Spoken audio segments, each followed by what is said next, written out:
Poor leg circulation after 50 rarely arrives as a dramatic event. It enters quietly, almost politely, through small sensations that are easy to dismiss. A heaviness when standing after sitting too long, a subtle stiffness in the calves at the end of the day, a feeling that the legs take a moment longer to catch up with intention. These signals do not feel urgent, and that is precisely why they are often ignored. The body is patient, and it asks softly before it demands loudly. Circulation slows not because something suddenly breaks, but because movement, over time, becomes less frequent, less intentional, less varied. Biologically, this gradual change makes sense. The legs are the farthest structures from the heart, and blood returning upward must move against gravity. In younger years, frequent walking, shifting, and spontaneous movement keep this return efficient. Over 50, lifestyles often become more static. Sitting stretches longer. Daily steps shorten. Muscles that once contracted reflexively now spend more time still. When that happens, blood begins to linger in the lower extremities, not dangerously at first, but persistently. The veins rely on surrounding muscle contractions to compress them and push blood upward through one-way valves.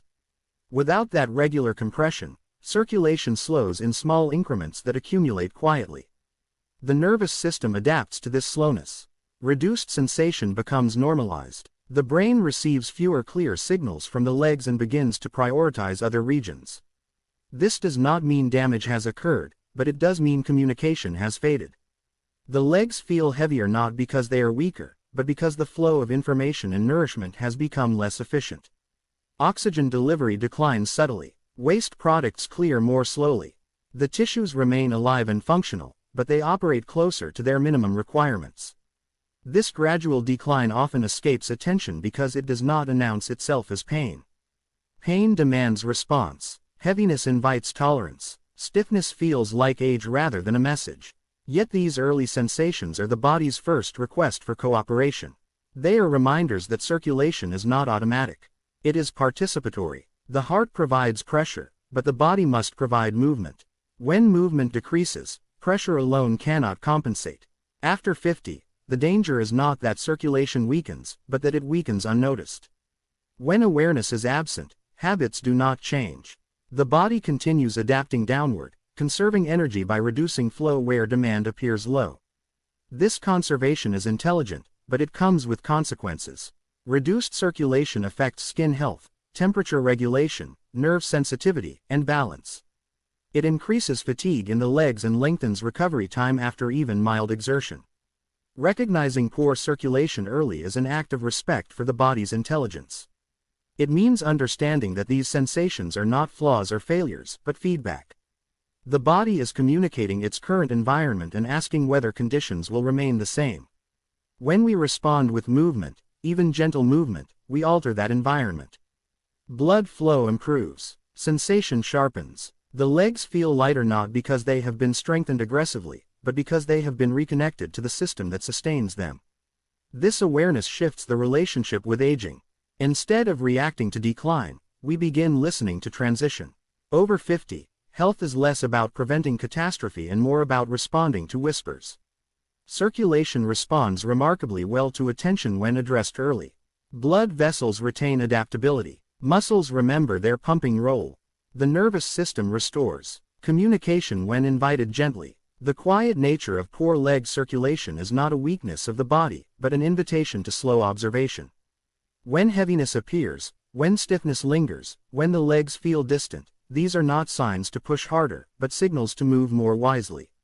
Responding at this stage preserves ease of movement, reduces future risk, and maintains a sense of connection with the lower body that supports independence and confidence as years continue unfolding without urgency but with increasing awareness of how much depends on noticing what the body has been saying all along. Circulation in the legs is often misunderstood as a simple mechanical process, as if blood were pushed downward and pulled back up through pipes that function on their own.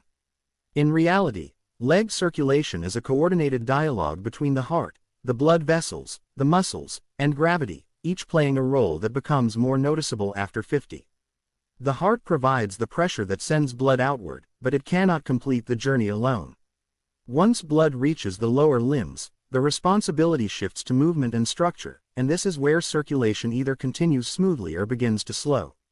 Gravity is a constant participant in this dialogue. It assists blood in traveling downward, but it resists its return. In youth, this resistance is easily overcome through frequent movement. Walking, shifting weight, and even small unconscious adjustments keep muscles contracting throughout the day. Each contraction gently squeezes the veins, helping blood move upward through one-way valves designed to prevent backflow. Over time, these valves remain functional, but they depend on muscular assistance. When movement decreases, gravity quietly gains influence. Blood vessels themselves are responsive tissues, not rigid tubes. They adjust their diameter based on signals from the nervous system and the chemical environment. When movement is regular, vessels remain flexible and responsive. When stillness dominates, vessels receive fewer signals to adapt. They may become slightly less elastic, increasing resistance to flow. This resistance does not cause immediate symptoms, but it adds to the workload required for circulation, especially in the legs where the journey is longest. Muscles act as the missing partner in this system. They are often thought of only in terms of strength and mobility, but their role in circulation is just as important. Each time a muscle contracts and relaxes, it creates a pumping effect that assists venous return. The calf muscles, in particular, are sometimes referred to as a second heart because of how effectively they support blood flow back toward the torso. When these muscles are underused, circulation slows not because of damage, but because assistance has been withdrawn. The nervous system coordinates this entire exchange. It regulates vessel tone, muscle activation, and heart rate based on perceived demand. When the legs are used less, the nervous system reduces its investment there. Blood flow becomes more conservative. Sensory feedback diminishes. The brain's map of the lower body becomes less detailed. This reduction is efficient from an energy-saving perspective, but it also contributes to the sensation that the legs feel heavy or disconnected. After 50, this dialogue becomes easier to disrupt and easier to restore. The system remains intact, but it is more sensitive to habits. Long periods of sitting signal low demand. The nervous system responds by lowering circulation. The heart continues pumping faithfully, but without cooperation from muscles and vessels, blood moves more slowly through the lower limbs. The result is not immediate dysfunction, but gradual inefficiency.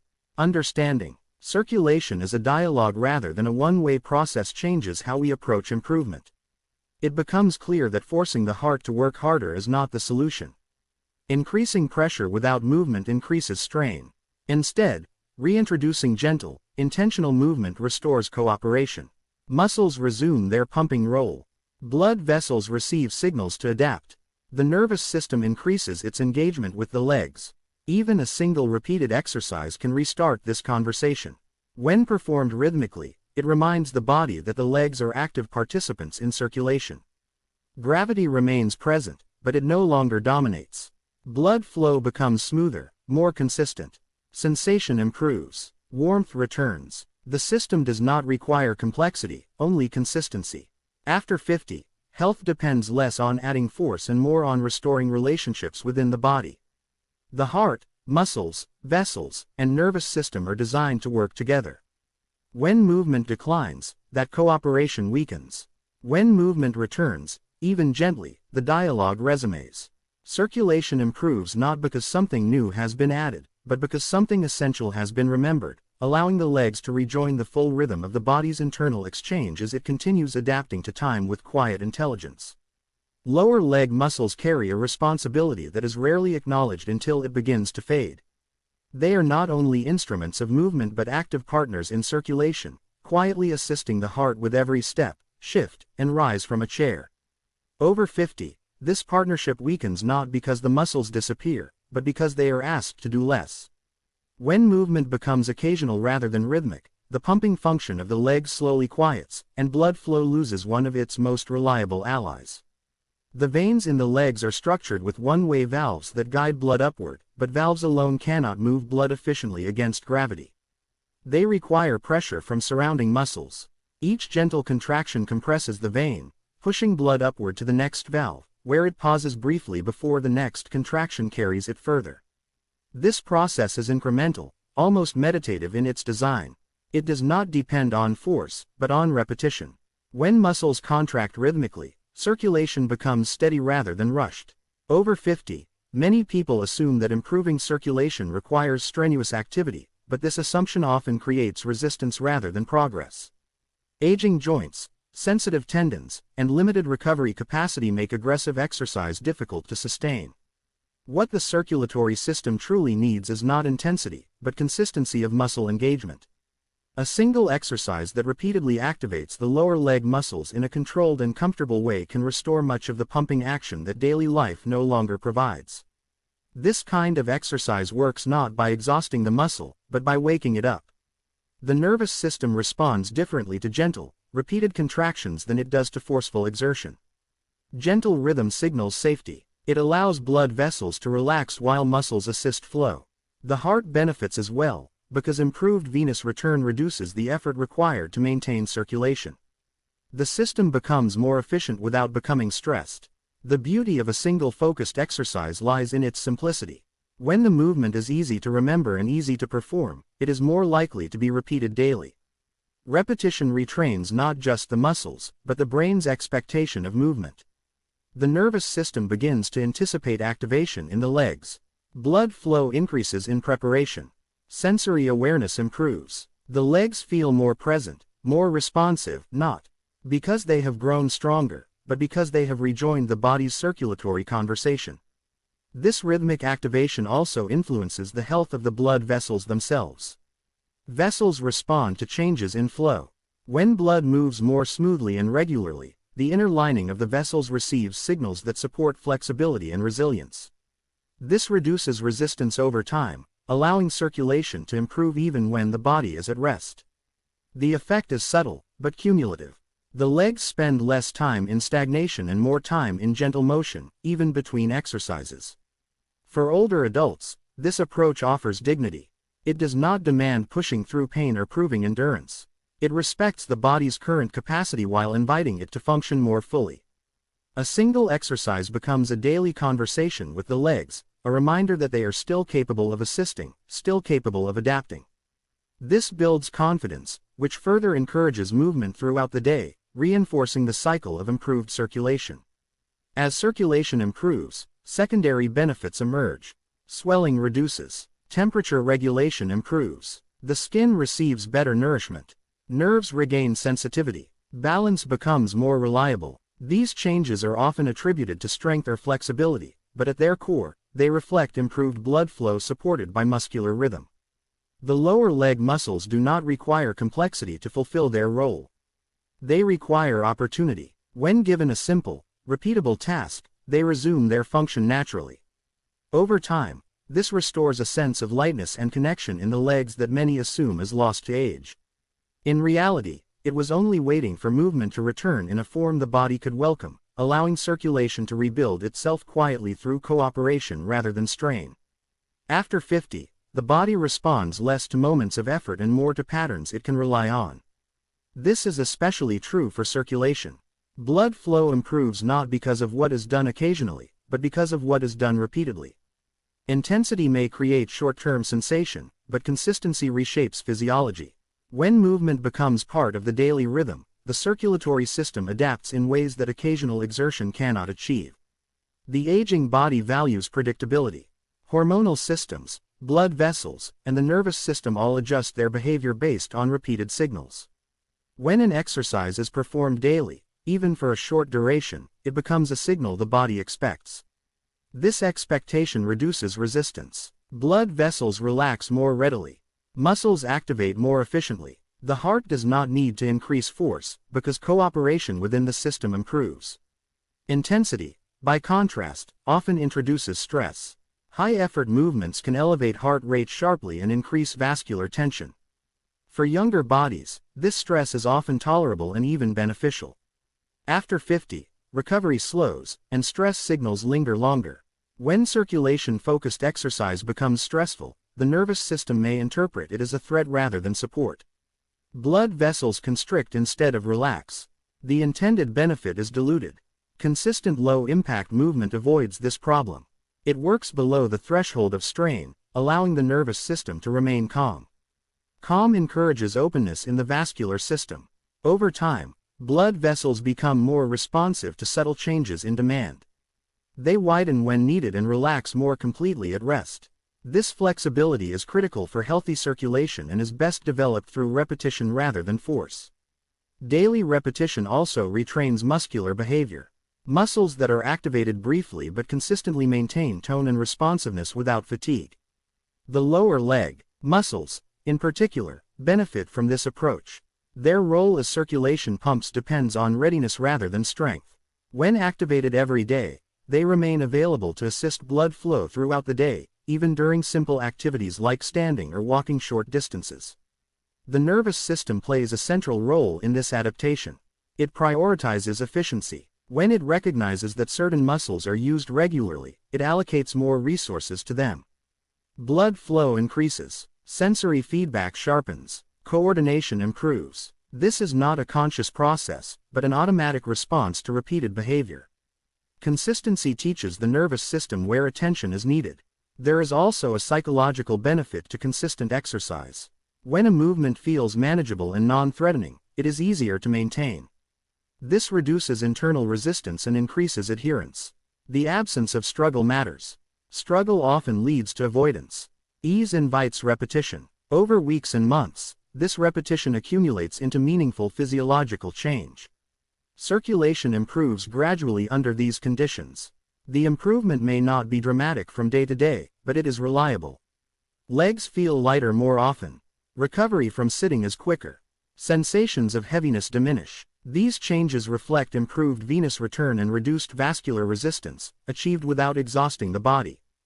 Consistency also reduces variability. Circulatory health is influenced not only by average blood flow, but by fluctuations. Sudden spikes in effort followed by long periods of inactivity create instability. Regular gentle movement smooths these fluctuations. The body operates within a narrower, safer range. This stability supports long-term vascular health. After 50, health is less about reaching peaks and more about sustaining plateaus. Consistent circulation exercises create a plateau of adequate blood flow that supports daily function and protects against decline. This approach respects the body's changing needs. It acknowledges that adaptation still occurs with age, but it requires different inputs. In this way, consistency becomes a form of care rather than discipline. It communicates safety to the body. It reassures the nervous system. It allows circulation to improve without conflict. Over time, the legs regain a sense of reliability and ease, not because they have been pushed harder, but because they have been supported steadily, allowing the body to respond in its own time with renewed balance and resilience that continues to strengthen through repetition rather than intensity. Circulation, nerve health, and balance form a single integrated system, especially in the lower body, and over 50 this relationship becomes more apparent. When blood flow slows, nerves receive less oxygen and fewer nutrients, and their ability to transmit clear signals begins to fade. This fading often appears as tingling, numbness, or a vague sense that the legs are no longer fully present. These sensations are not merely uncomfortable, they are indicators that communication within the body has weakened. When circulation improves, nerve function often follows, restoring clarity and confidence in movement. The brain depends on constant feedback from the legs to maintain balance and coordination. Every step sends information about pressure, position, and movement upward through sensory nerves. When circulation is poor, these signals become less precise. The brain compensates by relying more on vision or upper body adjustments, which increases the risk of imbalance. Over time, this compensation can lead to cautious movement, reduced stride length, and decreased willingness to move freely. The body begins protecting itself by limiting motion, which further reduces circulation, reinforcing the cycle. Mindful movement interrupts this cycle. When an exercise is performed with awareness, the brain is actively engaged with the legs. Attention enhances sensory input. Blood flow increases to support this engagement. Nerves respond by transmitting clearer signals. This process strengthens the brain's map of the lower body, improving coordination and balance without requiring complex training. The legs become more familiar to the brain again, and familiarity breeds confidence. Balance is not a separate skill, it is an outcome of good communication. When circulation supports nerve health, and nerve health supports accurate feedback, balance improves naturally. This improvement reduces the risk of falls, which is one of the most significant threats to independence after 50. Falls often result not from weakness, but from delayed or distorted sensory information. Improving circulation addresses this root cause. There is also an emotional dimension to this reconnection. When the legs feel stable and responsive, fear decreases. Fear tightens muscles and restricts movement. Reduced fear allows muscles to move more fluidly, further improving circulation. This positive feedback loop reinforces itself. The body moves more because it feels safer, and it feels safer because it moves more effectively. Mindful circulation exercises offer an opportunity to practice this reconnection daily. By focusing attention on the sensations in the legs, individuals reinforce neural pathways that may have been underused. This attention is not passive. It actively shapes how the brain allocates resources. Blood flow follows attention. Where awareness goes, circulation often improves. Over time, this practice enhances proprioception, the sense of where the body is in space. Proprioception relies on both nerve signals and blood supply. When both are supported, movement becomes smoother and more coordinated. Simple actions like standing up, turning, or walking on uneven surfaces require less conscious effort. The body handles these tasks automatically, reducing mental fatigue and physical risk. Independence in later life depends on this automaticity. When movement requires constant vigilance, it becomes exhausting. When circulation and nerve health are restored, movement regains its natural ease. The legs become trustworthy again. This trust encourages continued activity, which further supports circulation and nerve function. After 50, exercises that address circulation should be viewed not only as physical practices, but as neurological ones. They strengthen the connection between brain and body. They remind the nervous system that the legs are active participants in balance and movement. This reminder is powerful. It counters the tendency toward disuse and disconnection that often accompanies aging. By integrating mindful movement into daily life, the body regains a sense of unity. Blood flow, nerve signaling, and balance align once more. The legs feel less like separate, aging parts and more like integral supports of the whole self. This integration does not require complexity or strain. It emerges naturally when circulation is supported with attention and care, allowing the body to maintain mobility, confidence, and independence as it continues to adapt gracefully to the passage of time without resistance but with increasing harmony.